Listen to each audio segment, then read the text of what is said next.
Chapter 19। Ayra जब घर आती है तो उसकी नजरें सामने देख छोटी हो जाती है।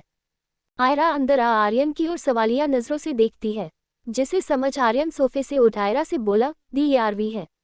आरवी जो आर्यन के बगल में बैठी थी, वो भी आयरा को देख खड़ी हो जाती है। उसे इस समय बहुत डर लग रहा था। वो बेचैनी में अपने हाथ आपस में मल रही थी। आरवी आयरा के सामने सर झुकाए खड़ी थी।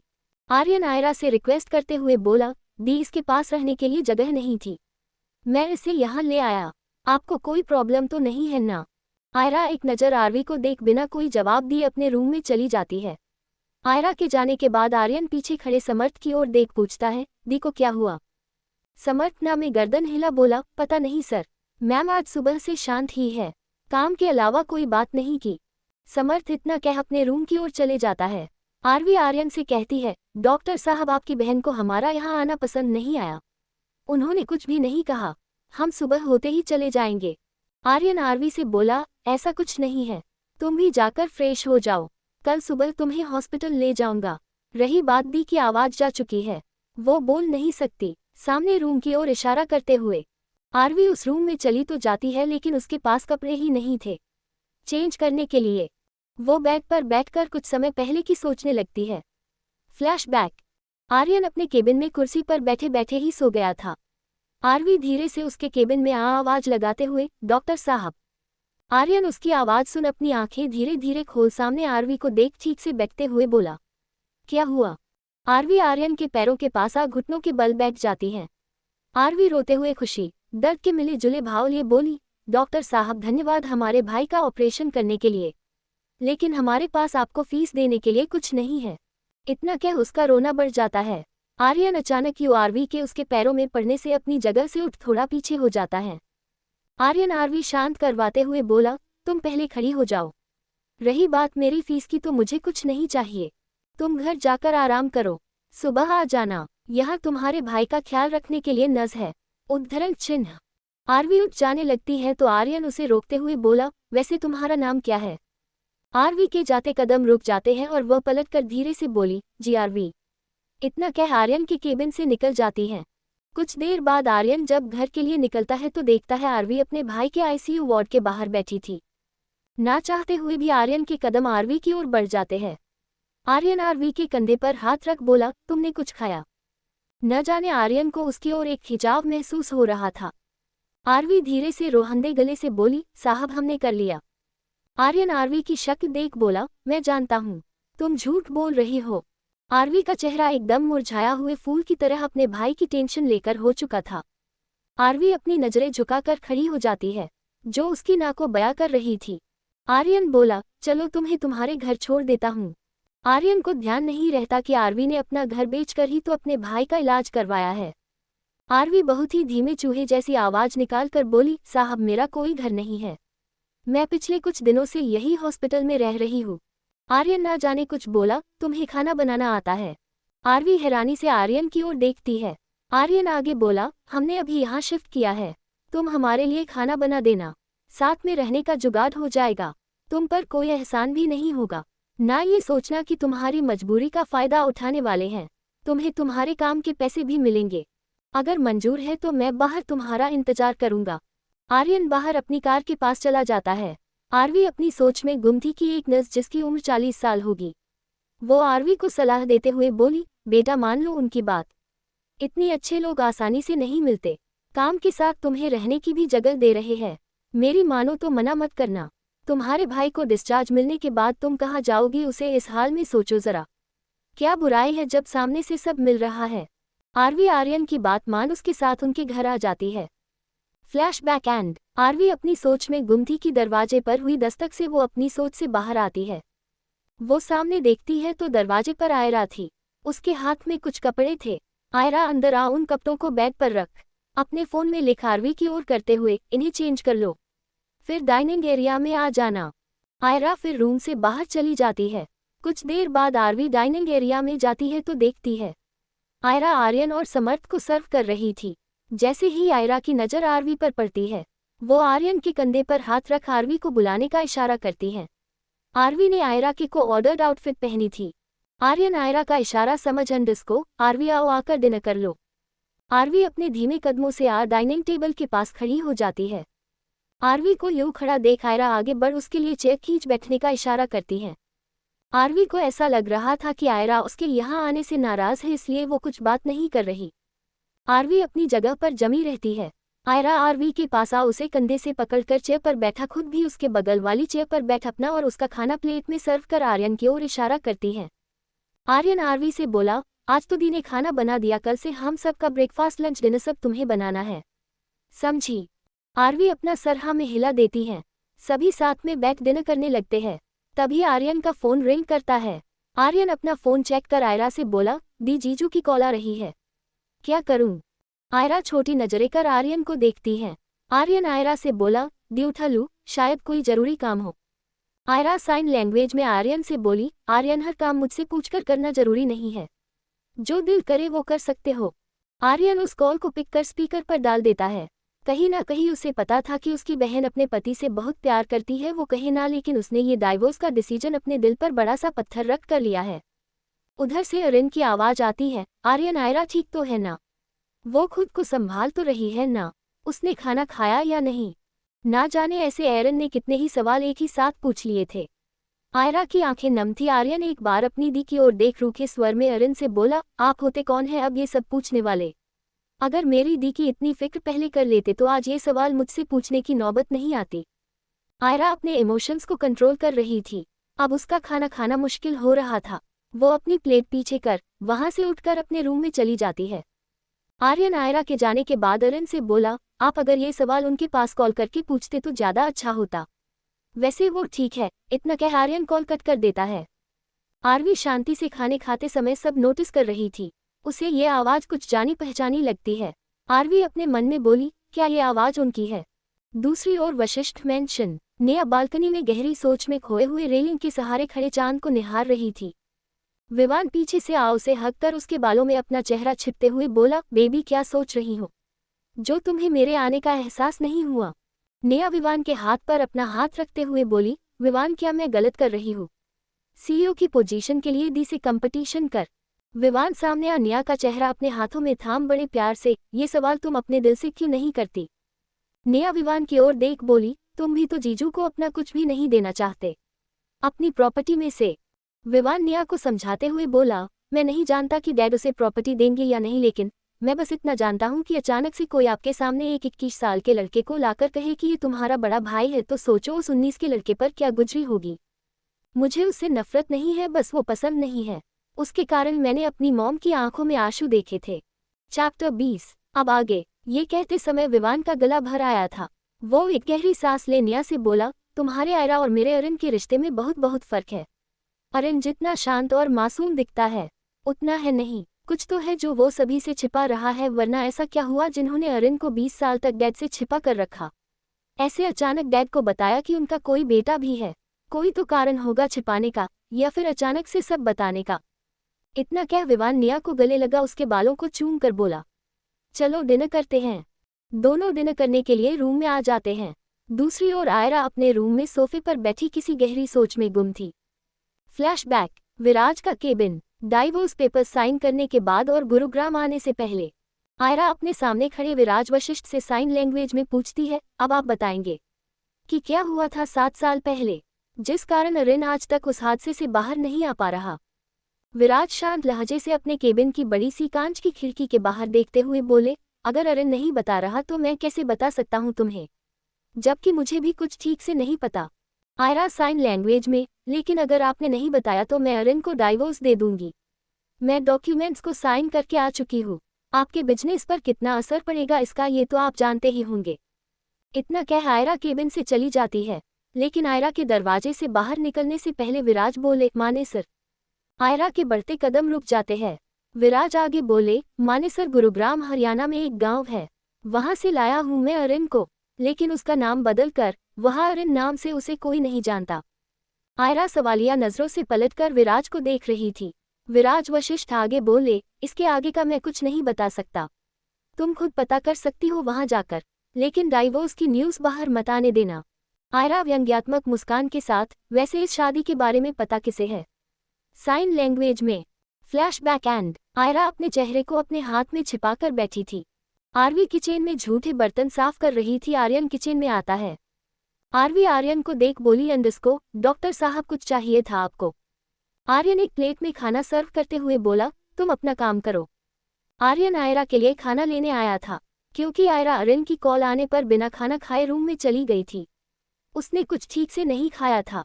आरवी के मन में काफी सारे सवाल थे, पर वो कुछ बोलने की हिम्मत नहीं कर पाती, क्योंकि वो अभी किसी को ज्यादा अच्छे से जानती भी नहीं थी। आर्यन खाना प्लेट में सर्व कर आयरा के रूम की ओर चला जाता है। आर्यन आयरा के रूम का दरवाजा खटखटाकर अंदर आ आयरा के बगल में सोफे पर बैठ सामने टेबल पर खाने की प्लेट को रख देता है। आर्यन आयरा का हाथ पकड़ अपने गाल पर रखते हुए बोला, दी क्या सच में आप अपना फैसला नहीं बदलने वाले? आयरा अपना हाथ खींच आर्यन से साइन लैंग्वेज में, आर्यन मुझे भूख नहीं है, तू जा यहाँ से। इतना कह आयरा बालकनी में चली जाती है। आयरा के पीछे पीछे आर्यन भी बालकनी में आ जाता है। आर्यन आयरा से जिद्दी करते हुए बोला, आपको खाना है मतलब आपको खाना खाना है, वरना मैं भी नहीं खाऊंगा। अपना मुंह फुलाकर दूसरी ओर कर लेता है। आयरा एक गहरी सांस भर आर्यन से साइन लैंग्वेज में बोली, तुम 5 साल के बच्चे के जैसे हरकतें क्यों करते हो? तुम एक जाने माने कार्डियक सर्जन हो। आर्यन आयरा के गाल खींचते हुए अपने चेहरे पर मुस्कान लिए बोला, सर्जन मैं हॉस्पिटल में हूँ, घर पर मैं आपका छोटा भाई हूँ, वो भी जिद्दी वाला। आयरा ना में गर्दन हिला देती है। वो एक गहरी सांस छोड़ते हुए बोली, आर्यन खाना है तो खाओ, लेकिन मुझे नहीं खाना। साइन लैंग्वेज में आयरा आर्यन का हाथ पकड़ उसे अपने रूम के बाहर खड़े कर वापस रूम में आ उस खाने की प्लेट को आर्यन के हाथ में थमा दरवाजा उसके मुंह पर बंद कर देती है। आयरा वापस बालकनी में आ चांद को खुले आसमान में देख रही थी। उससे बेखबर कि कोई उसे देख रहा था। उसके घर से कुछ दूरी पर कार में बैठा आर्यन बालकनी में खड़ी आयरा को देख रहा था। नेक्स्ट मॉर्निंग आयरा आज जल्दी रेडी हो चुकी थी। उसने ब्राउन व्हाइट कलर की आउटफिट पहनी थी। वो लिविंग एरिया से होकर जाने लगती है।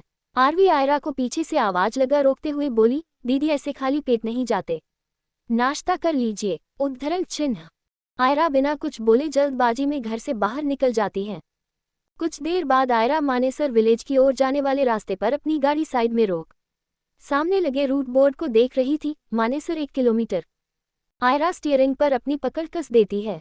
आयरा जैसे ही अंदर जाने की ओर जाने लगती है, लेकिन अचानक उस विलेज में घुसने से पहले 4 गाड़ियां आयरा की कार को चारों तरफ से घेर लेती है। आयरा अचानक से कार के ब्रेक लगाती है। वो चारों गाड़ियां भी रुक जाती हैं। उसके अंदर बैठे गुंडे एक एक कर सारे गाड़ी से नीचे उतर जाते हैं। उनके हाथ में अलग अलग तरह के हथियार थे, किसी के पास gun, hockey stick, baseball bat आदि।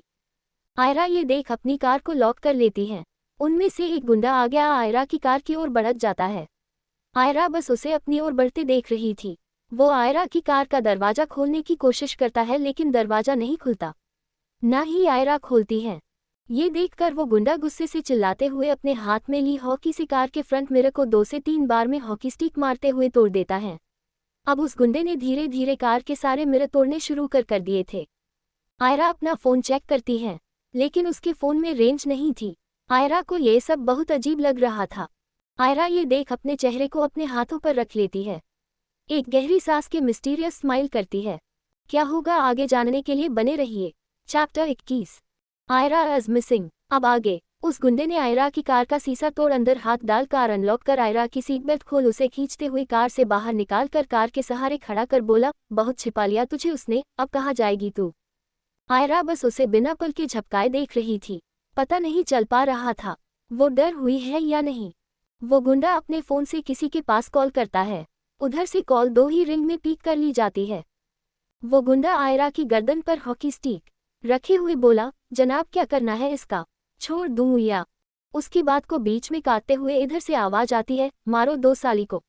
उसे भी पता चलना चाहिए जब अपने की लाश सामने पड़ी हो तो कितनी तकलीफ होती है। इस दिल में दर्द के बदले दर्द मिलेगा। ये सब आयरा ने भी सुन लिया था। हल्की आवाज फोन से बाहर सुनाई दे रही थी।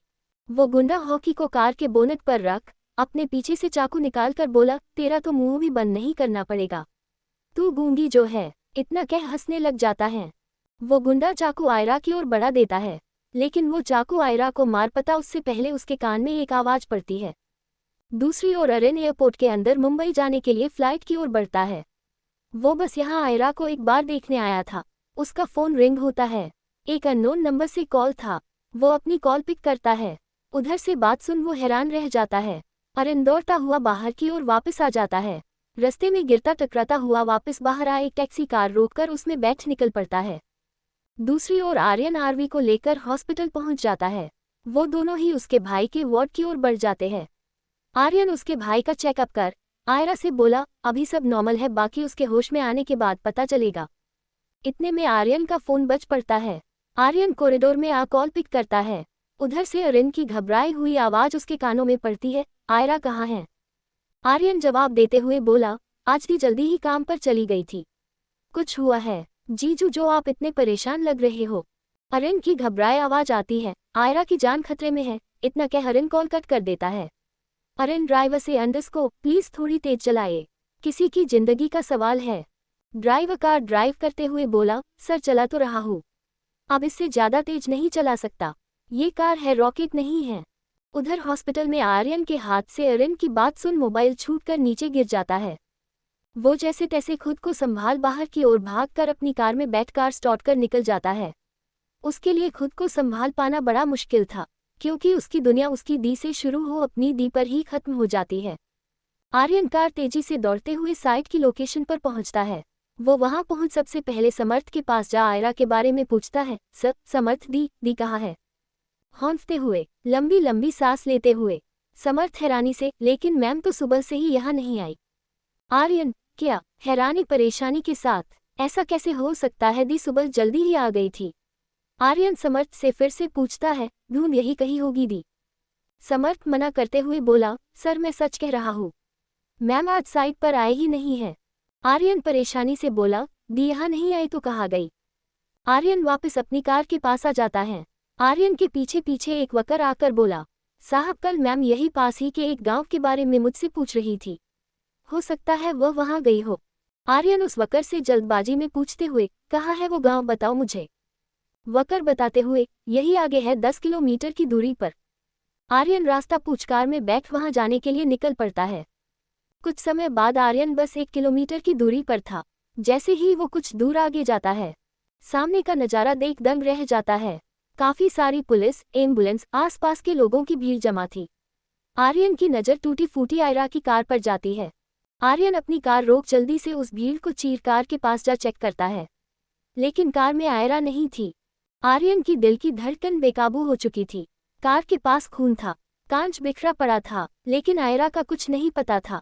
आर्यन इंस्पेक्टर से पूछता है, सर इस कार में जो लड़की थी वो कहाँ है? इंस्पेक्टर बोला, देखिए हमें यहाँ कोई लड़की नहीं मिली। आर्यन हैरानी से, ये क्या कह रहे हो आप?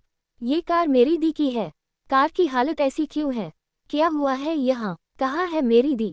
इंस्पेक्टर एक बार फिर बोला, देखिए यहाँ हमें कोई लड़की नहीं मिली, लेकिन कुछ लोकल घायल मिले हैं।